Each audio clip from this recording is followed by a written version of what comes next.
Morning, everyone. It is time for another episode of What's Cooking. And yes, I said morning. It's Crockpot day. So I'm getting started a little earlier than usual because we got to let this thing cook. So in my Crockpot today, we are going to be making a beefy tomato, kale, and quinoa soup. My son actually picked out this recipe, so I'm really excited that he's picking out stuff that has tomatoes and kale and stuff in it. He probably just likes it because it has beef, but you know, whatever. I'm gonna let it go. So I've already prepped all of my ingredients, so I'm just gonna show you how we're gonna throw all this together. I have a pound of ground beef that I've already browned and drained the grease from. So pretty much everything is just gonna go into the crock pot except the kale. That's gonna go in at the end when there's about half hour or so, 15 minutes left of cooking, just to cook it down enough to wilt it. So the ground beef went in. I am adding 2 cans of diced tomatoes with the juice. I usually like to get the low sodium or no salt added ones if I can, because then I can control the amount of salt that's going in. And then, let's see, I need my spoon. I've got 1 onion that I've diced up and 3 fresh Roma tomatoes. I love adding fresh tomatoes with the canned tomatoes. It just adds a little something extra and just like a little more flavor. So again, if you want to add those, you can. They're optional. I like to put them in just because I like that extra. All right, then we're gonna throw in a couple of teaspoons of minced garlic,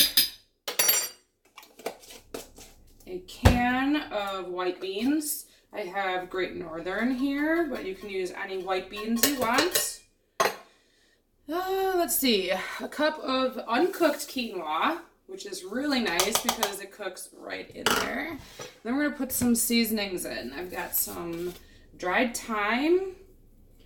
I'm putting in probably about a teaspoon. If you want more, add more. If you want less, add less. It's all up to you and how much seasoning you guys like in your food.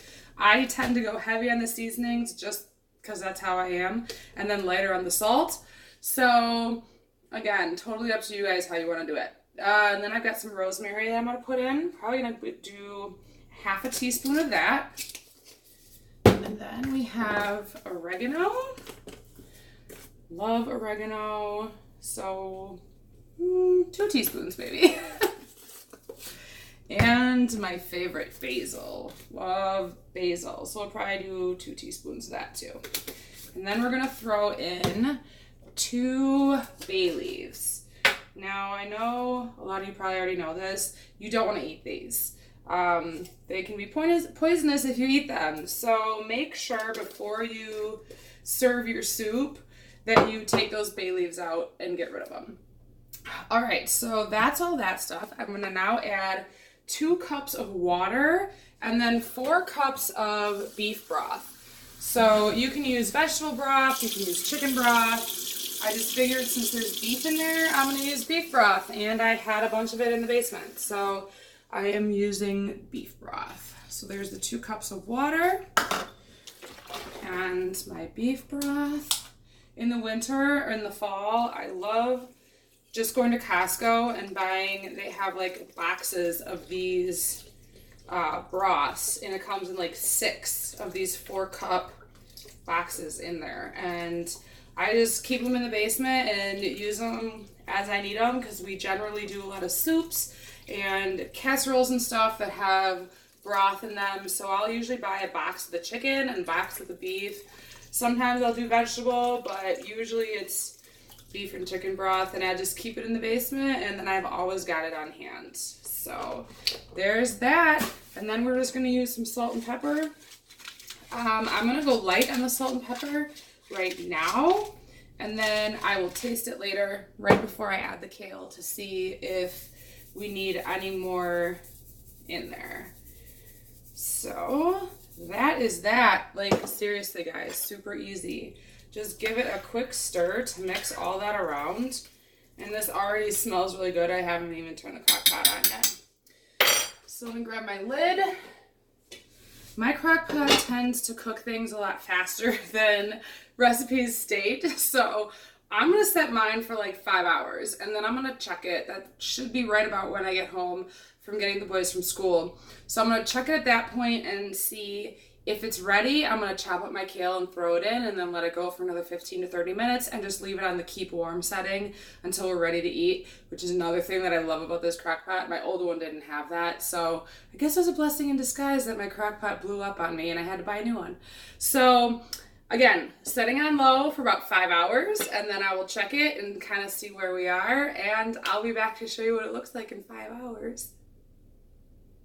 So it's been 5 hours on the crock pot. It's just on warm right now. And we have a special guest. Jackson himself is going to taste test for seasonings. Since he's the one that picked the recipe, I thought I'd let him taste it.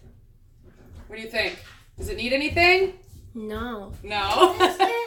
Okay, now Kaden wants to taste it. So Kaden's going to taste it for seasonings also. Does it need anything? Don't, Jackson. Does it need anything? Is it good?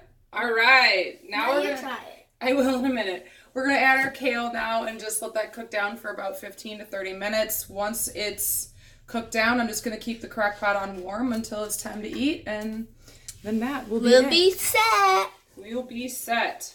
So your crock pot is gonna be really, really full because of this kale, and so you want to make sure that you definitely have that 6 ounce or 6 quart crock pot when you're making this recipe, because it is right up to the top. I'm not even going to stir it. I'm just going to let it kind of go.